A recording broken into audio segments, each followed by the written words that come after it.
Good afternoon. This is day 5, last day of the daily social distancing political recap show. So let's get started. We'll have 2 or 3 parts of this just because I have a lot of content. Today we're going to talk about what happened in today's events with the campaign, or at least last night and today with the campaign. We'll talk about the policy, different policies that I mentioned yesterday. We'll talk about Fox News, some of Obama's previous scandals in relationship to Trump's scandals, and then we'll talk about the winner of the election. So let's get started. Today's events, the most current events, at least the last time that I spoke, was the final campaign for both candidates in their respective locations. Trump, unfortunately, decided to they spend about 20 to 30 minutes on their campaigns when they go to a location speaking. Trump spent about 5 minutes talking violence. He talked about who would be the best fighter in a fist fight between him and Biden. His specific words, as I quote, "Of all the people in the world that I could fight, that's probably the one I'd like to fight the most."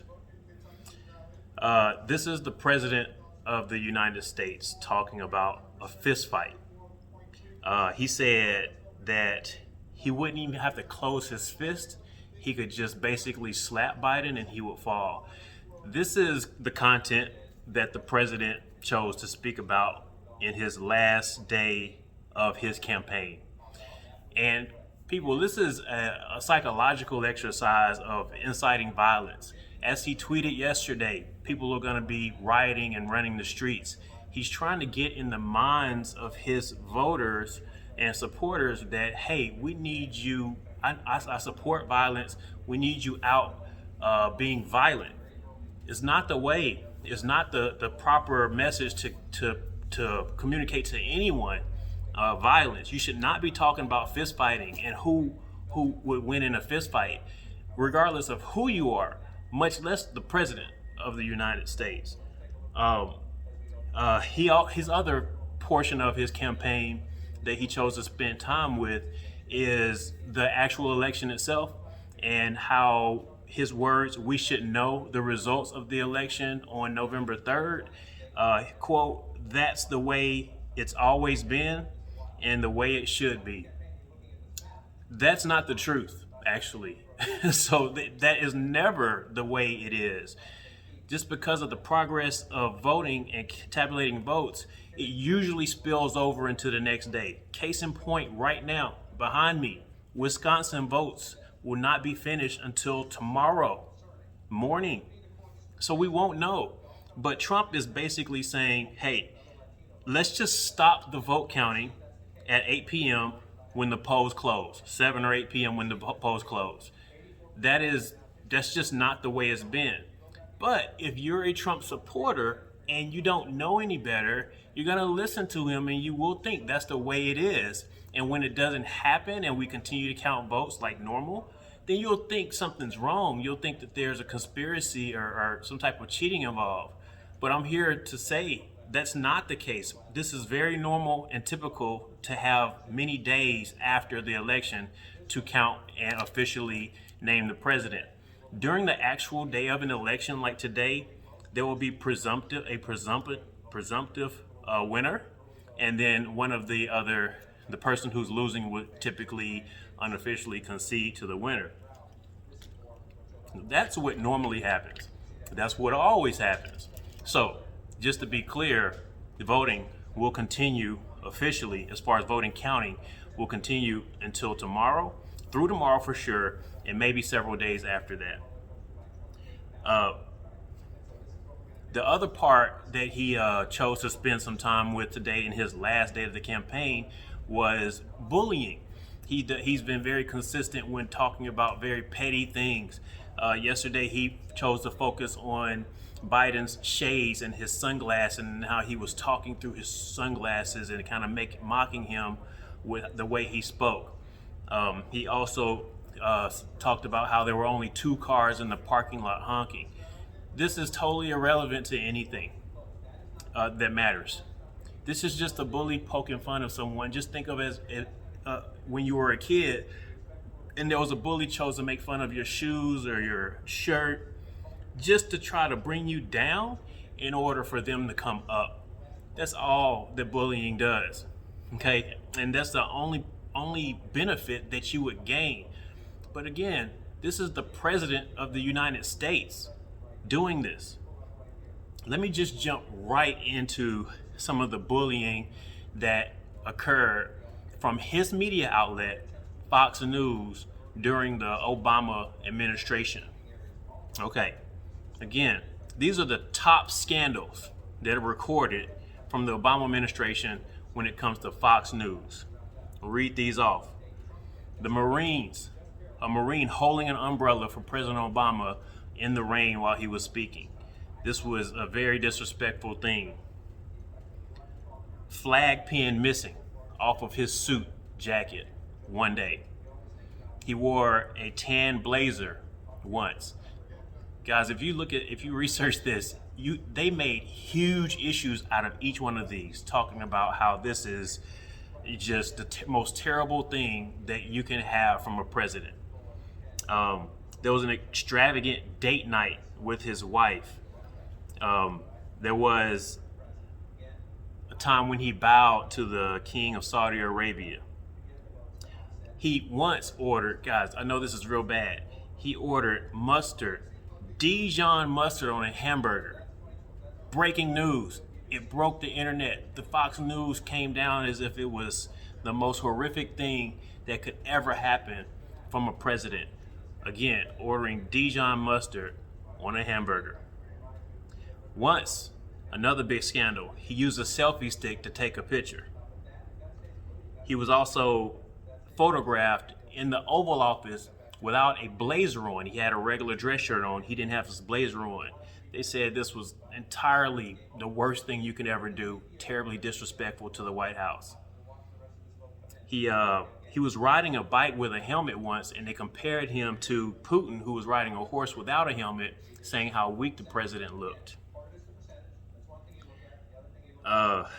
He came off Air Force One, and he had a latte in his hand, and he saluted the Marine at the bottom of Air Force One with the latte in his hand. They thought this was very disrespectful. So on and on, right? So these are the things that they found that they could hone in on to make Obama look weak. Now, in contrast, some of the major scandals that Trump has had, and that Fox News obviously treats differently. They don't treat it as a very big deal. In the very beginning, I mean, we all kind of hopefully remember, he cheated on his wife with a prostitute, and there were many women that came out to saying that he also had sex with him during the marriage. He mentioned things like, and I hate to say this in quotes, but grab her by the pussy. Okay, he also mentioned bleeding out of her wherever. This was so early, we almost forget how disrespectful. These are true disrespectful things. Much worse than ordering Dijon mustard on a hamburger for lunch. He referred to a number of nations as shithole countries. We can't ever forget the tax fraud and evasion. He fired the attorney general. This was okay. I'm not even gonna go into that detail. He fired five independent watchdogs. Okay, so again, there's governing bodies, there's independent people that can kind of oversee various acts inside the White House. He fired those people so he can do what he wants without visibility. He encouraged building concentration camps for the Muslims in China. He had 284 visits to his golf courses during his presidency. 284 visits. In contrast, Obama took a jet once on a date with Michelle Obama, and it was the worst thing ever. Um, Trump has obviously been impeached. That's in contrast to we're not wearing a flag lapel on the jacket. Um, and obviously, I think the biggest scandal of them all is his treatment to the coronavirus itself. Just to kind of recap why that could be a scandal. Um, there's a list of things that he did. Um, Primarily, it is how he treated it in the beginning, in the middle, and the end. And we're not either at the end right now. He disbanded, number one, the National Security Council pandemic unit. Okay, back in 2018, he disbanded the group. Fauci actually worked with that group. He disbanded it. He hid the pandemic from the country in order to promote a trade agreement and to continue support a trade agreement with China. And I'll get back to that in a minute. He said specifically, quote, "It's like a miracle. One day it will disappear." That has not happened. He said it's going away. It will go away, and we're going to have a great victory. He always says things like this, just kind of talking. And again, maybe you like this, and I'm not here to sway you, but if you like a president that speaks this way, vote for Trump. You still have a few hours, depending on where you live. He assigned Pence, Vice President Pence, as the head of the Corona Task Force, having no experience in epidemiology or any type of pandemic experience or infectious disease. This was after he had brought Fauci in. He still appointed Pence. Okay. He said to slow testing down. He encouraged not wearing masks. He promoted hydroxychloroquine. We knew that wasn't going to work. Well, he promoted it. He promoted injecting bleach inside the body. He actually tested positive along with 28 other people that were around the president. And he rated his response to the coronavirus towards the end as a 10.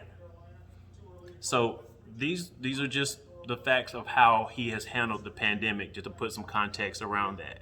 Now, to conclude this first part, I'm going to wrap it up going back to the actual dismissal of, I would say, avoidance/dismissal of the virus in the very, very beginning, because he was trying to help support a trade deal with China.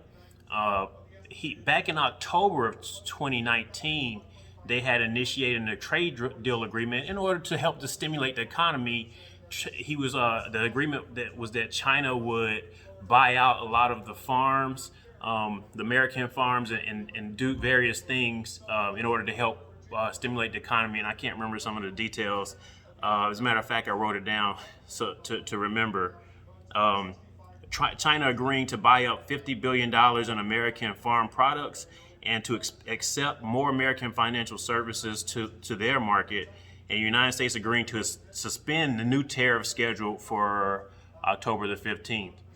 And in response to that, as the months continued into December and January, he agreed to not really speak heavily or dismiss the virus, although he knew about it in January. That's one of the reasons that he didn't speak about it back then, coming from the virus coming from China. So now you know that's one of the reasons, and obviously that was going to hurt his chances for re-election at the same time if he did so, in addition to the trade agreement falling apart. So anyway, the recap to this is that the whole theme between the two presidents, or the campaign between Joe and Trump, is about character, as Joe says. Character is at stake, and it's also policy. But in my opinion and in my advice, you would put character over policy, not the other way around. You can't put policy first and dismiss someone's character. It doesn't work. In the next segment, I'm going to explain why. I'm going to pause it here because I have to cut it, and we'll get right back into it in just a couple minutes.